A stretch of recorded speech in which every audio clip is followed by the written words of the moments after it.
Isa sa mga pagpapala na maaalala namin ay iminulat mo ang aming mata at binigyan niyo po kami ng hamon upang mabuhay ng punong-puno, masigla at may kahulugan.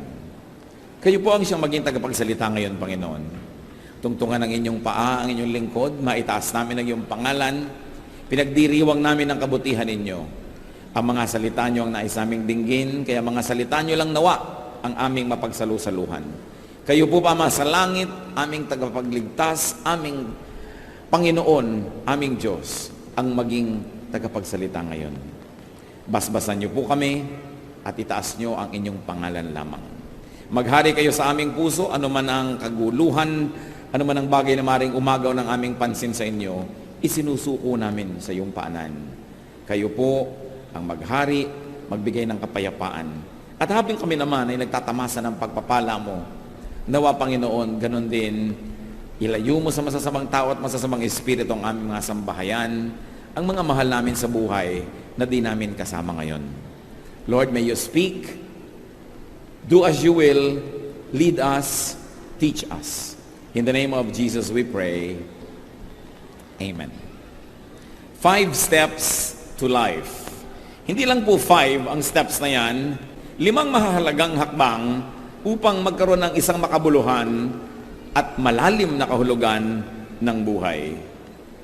If the Lord Jesus came so that we might have life, what did He teach His people so that we may attain the fullness of life?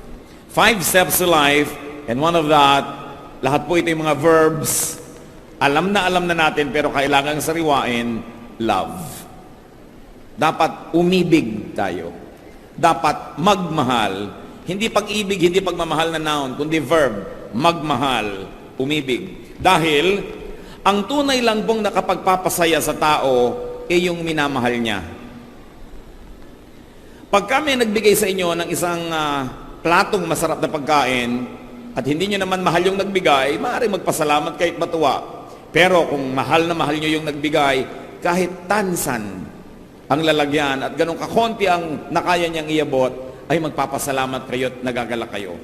Iba yung tingin ng nagmamahal sa iyo, iba yung kanyang karinyo sa iyo. Kaya yung tao pong marunong magmahal, yon ang nakakalasap ng tunay at malalim na kaligayahan. Because only those that you truly love can truly make you happy. So, love God. Well, God loves everybody. Those who love God are the ones who really feel that kind of love. And those who love God in return are the ones who enjoy this loving relationship. Mark 12:30, Jesus said, love the Lord your God with all your heart and with all your soul and with all your mind and with all your strength. Of course, this is a quotation which was very widely known even in the Old Testament. So love God. Love people.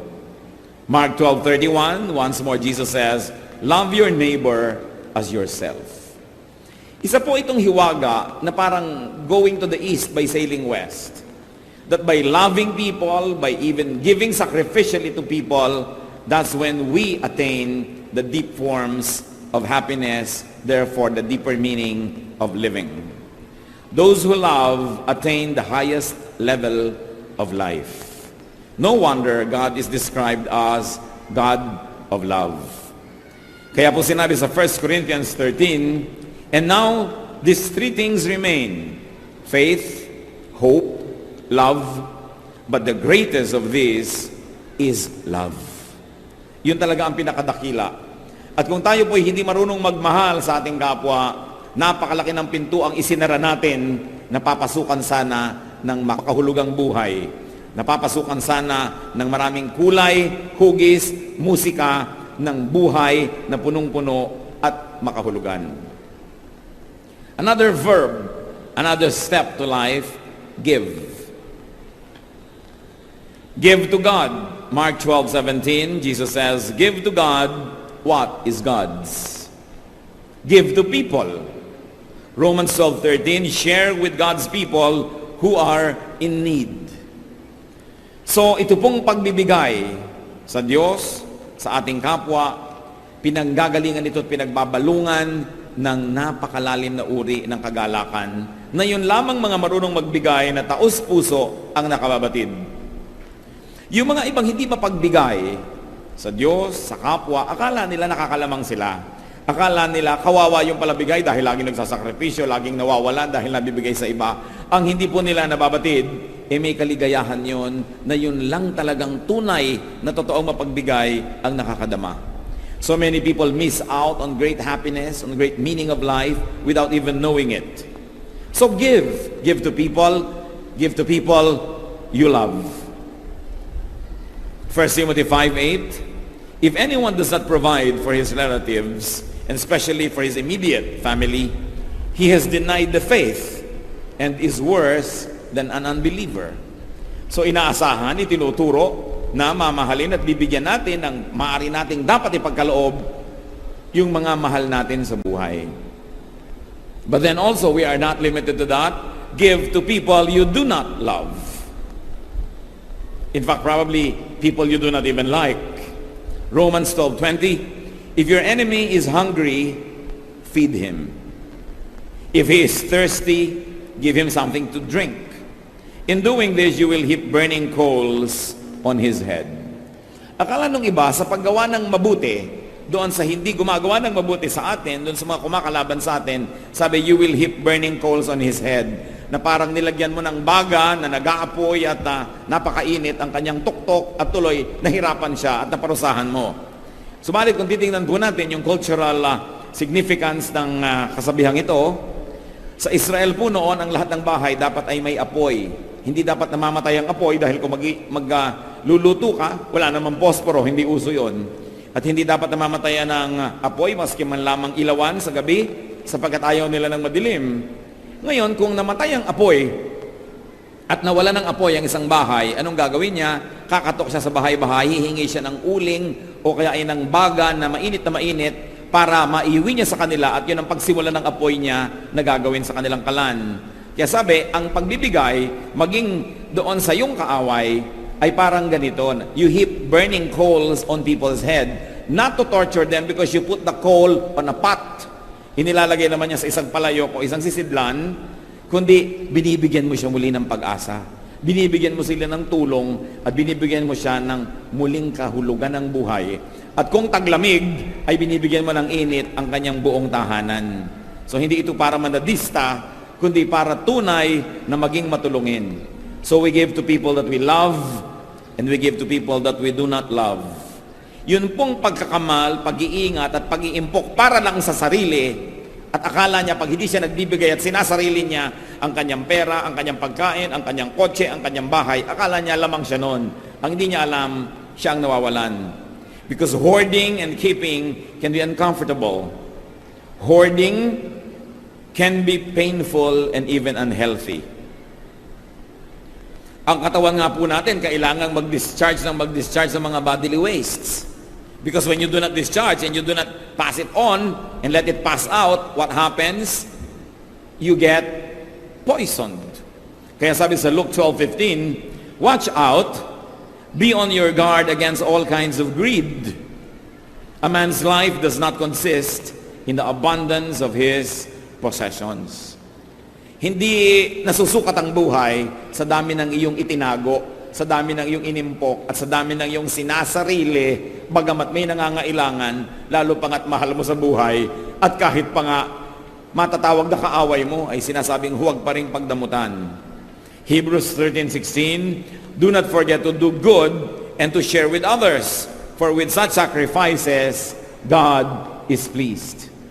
At kung natuwa po ang Panginoon sa ating mga sakripisyo, sa pagbibigay sa ating kapwa, mahal man natin o hindi, mabuti man sa atin o hindi, mayroong magandang nangyayari.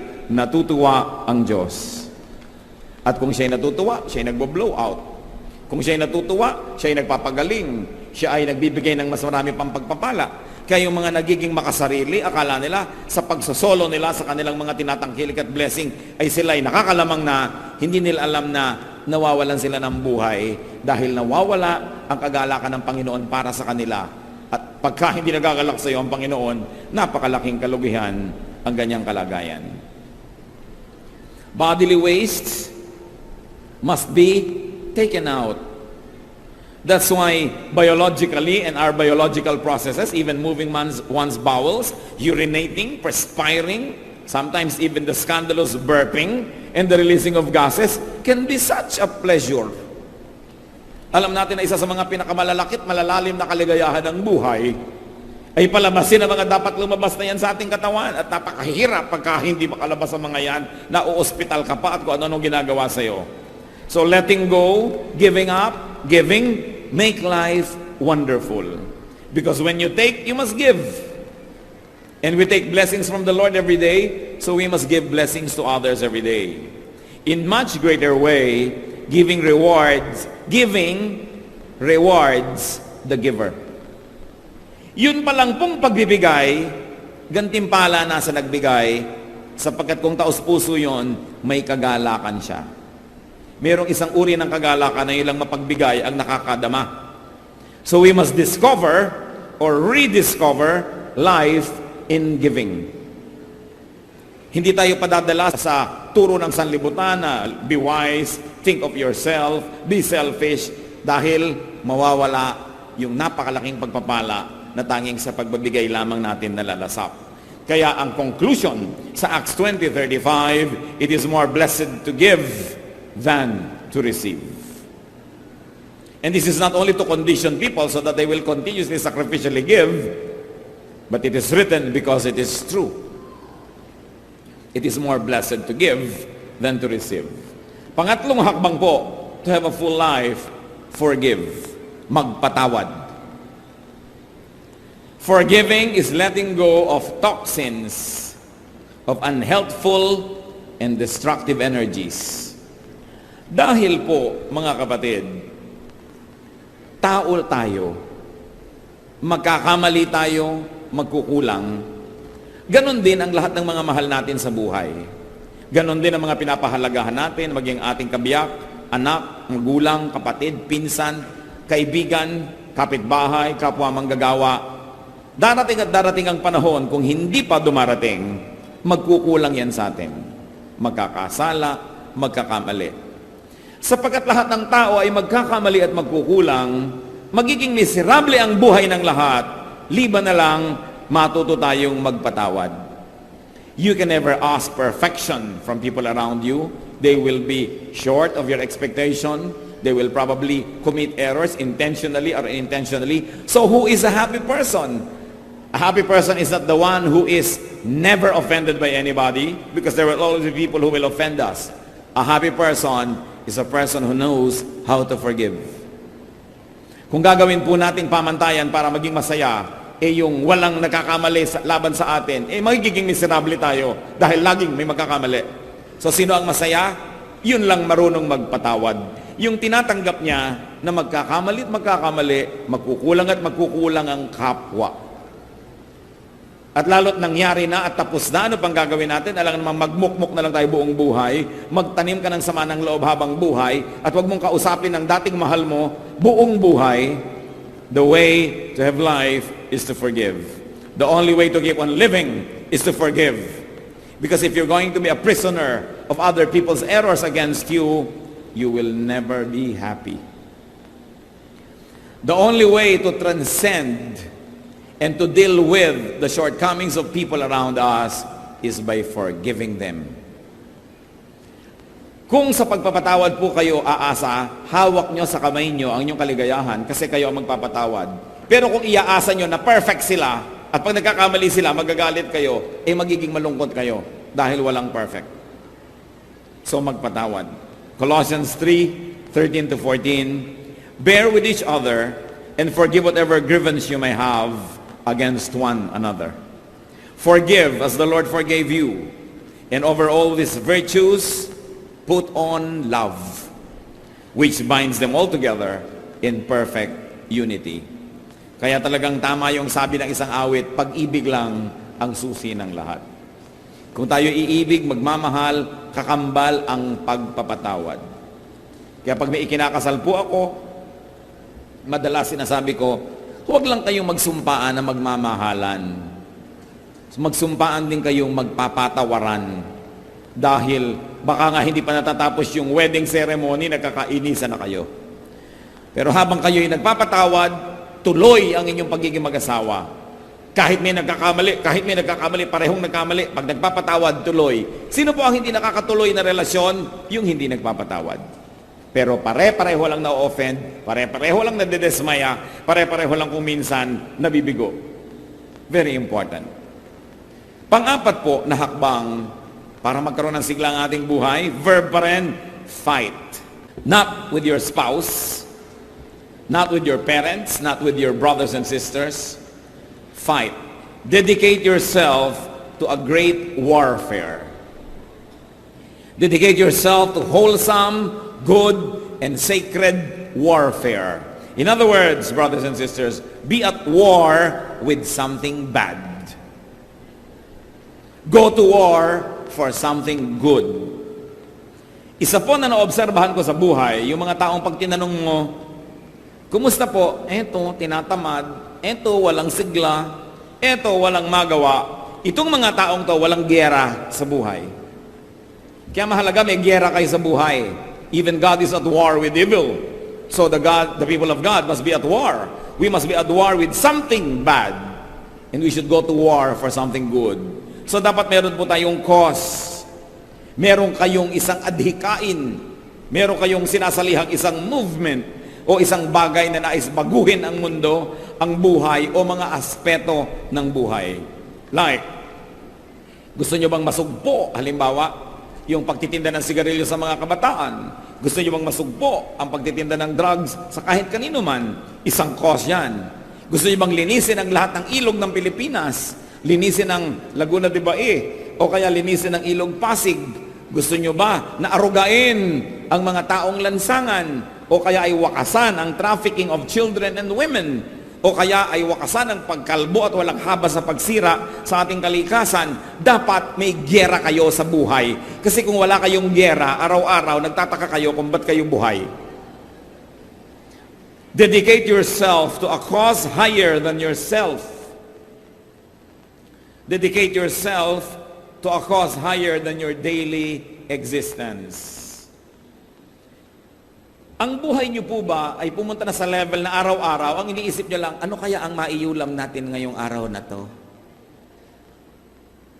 Pagdating sa bahay, ano ang ulam? Ano kaya ang lulutuin natin ngayon? Pag yun na lang ng yun ang inyong iniisip, ibig sabihin, wala na kayong giyerang mas malaki pa kesa sa inyong pang-araw-araw na buhay. At mag-uumpisa na kayo na tamarin, humina, mawala ng sigla. Kita niyo po ang mga giyera ni Paul, Philippians 3:8. What is more, I consider everything a loss compared to the surpassing greatness of knowing Christ Jesus my Lord, for whose sake I have lost all things. I consider them rubbish that I may gain Christ. So pumili siya ng giyera niya. Anong giyera niya? To know the glory of Jesus. Ano po ang giyera niyo sa buhay, mga kapatid? To share the gospel, magandang giyera yan.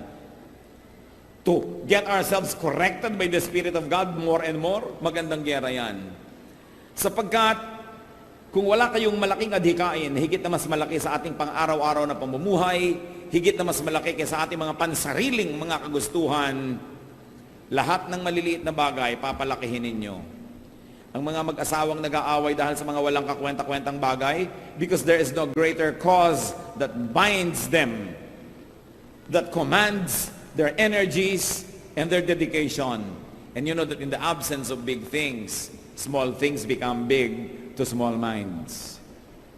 Pag wala na tayong malaking adhikain, pati maliliit na bagay, pinalalaki na tuloy natin at pinag-aawayan pa kuminsan ang mga walang kakwenta-kwenta.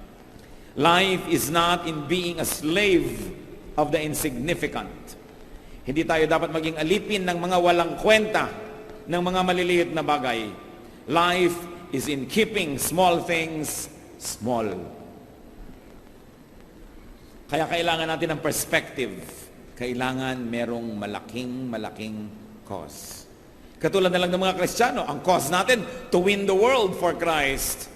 So dapat marunong tayo magpasensyahan, magpatawaran at magtanggapan sa isa't isa kahit hindi tayo lagi nag-agree sa ating mga theology dahil may mas malaking cause to win the world for Christ.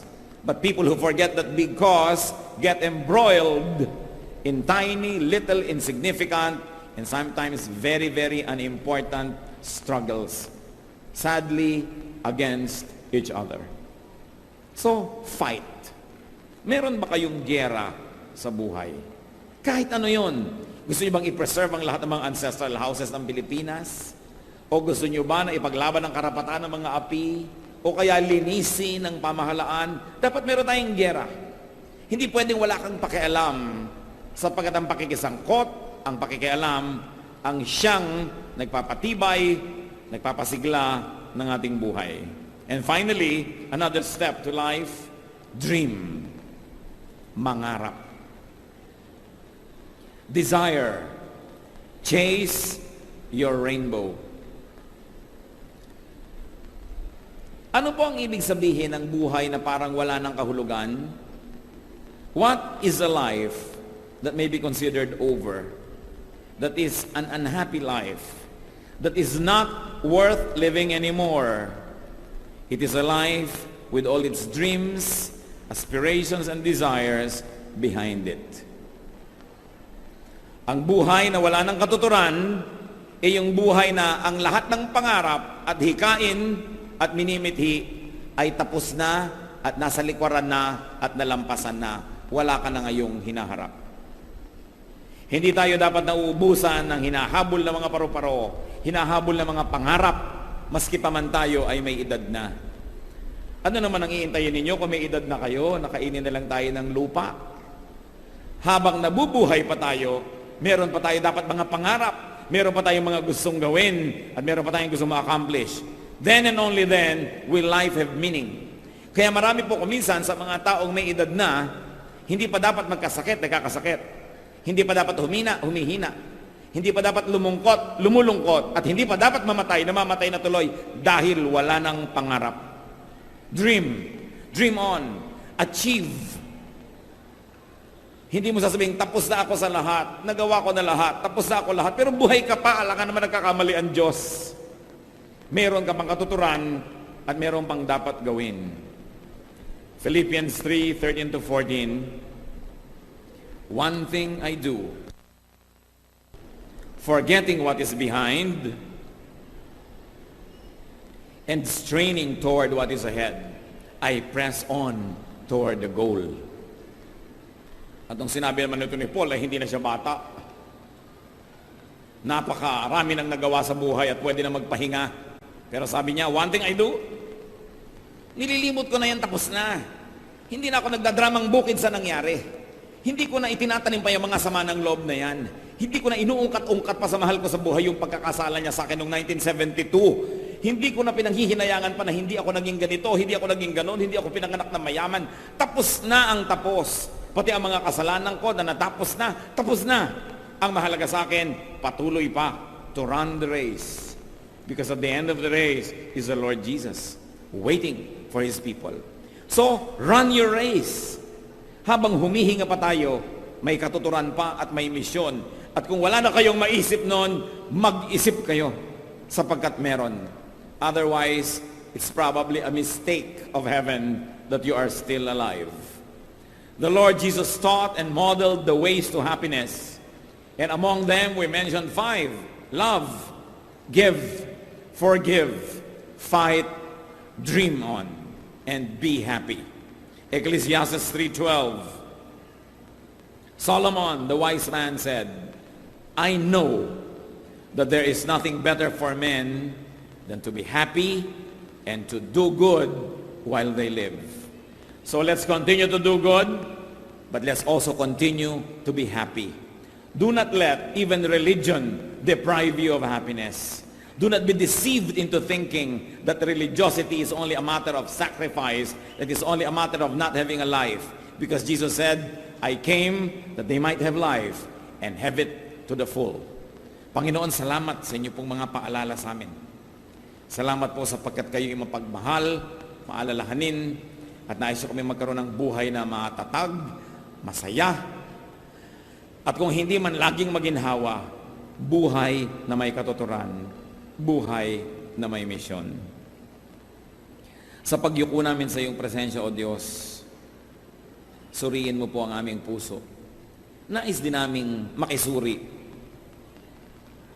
Ipakita mo sa amin, Panginoon, kung masasabi namin ang buhay namin ay may katuturan, and it's exciting, and there is so much to do, o kaya masasabi namin ang buhay namin parang wala ng kahulugan, parang wala nang nangyayari, parang walang direksyon. Kung kayo, kapatid, kabilang doon sa pangalawang grupo, na masasabi niyong parang wala na akong direksyon, hindi ko malaman ang gagawin ko, parang walang excitement ang buhay, nais kong manalangin para sa inyo. Yumuko kayo sa presensya ng Diyos, saan man kayo naroon ngayon. Hihingi tayo sa Diyos ng isang mahimalang paghipo, na makita nyo ang maaring hindi nyo na pagpapapansin kung ano pa ang mga misyon na dapat natin gawin sa buhay. Panginoon, kung meron sa aming kalagitnaan, sino man na maaaring i-consider niya ang kanyang buhay na parang wala ng katuturan, wala ng kahulugan, wala ng meaning, o kaya'y walang kabuhay-buhay, walang kasigla-sigla. Kausapin mo, Panginoon, ngayong Espiritu. Espiritu niyo ang kumausap, Panginoon. Ibulong niyo kung ano pa ang mga nais niyong gawin namin sa buhay. Sa marami nang nagawa, ano pa? Sa wala namang nagawa, ano ang dapat gawin? At sa nalilito, kaliwanagan ang ipagkaloob niyo, Panginoon. Nais niyong makita ang isang buhay na masigla, isang buhay na naghihintay, anticipating, and excited for tomorrow. Hindi isang buhay na parang hinihila ang paa at mabigat ang paglakad ng panahon. Pakita mo sa amin, Panginoon. At sa bawat kapatid naman, nakitang-kita ang kanilang misyon sa buhay, humihingi kami ng kalakasan para sa kanila. Salamat, Ama, kahit wala kami patago, malakas po ang loob naming humingi dahil Ama namin kayo. Dahil mahal nyo kami at dahil sa inyong mga pangako. Mga kapatid, tanggapin ninyo ang hinihiling nyo sa Panginoon ayon sa iyong pananalig at ayon sa kanyang kapangyarihan. Sumagana nawa ang pagpapala ng Diyos sa inyong buhay. Amang Diyos, aming tagalikha, salamat po sa ngalan ng aming Panginoong Hesus.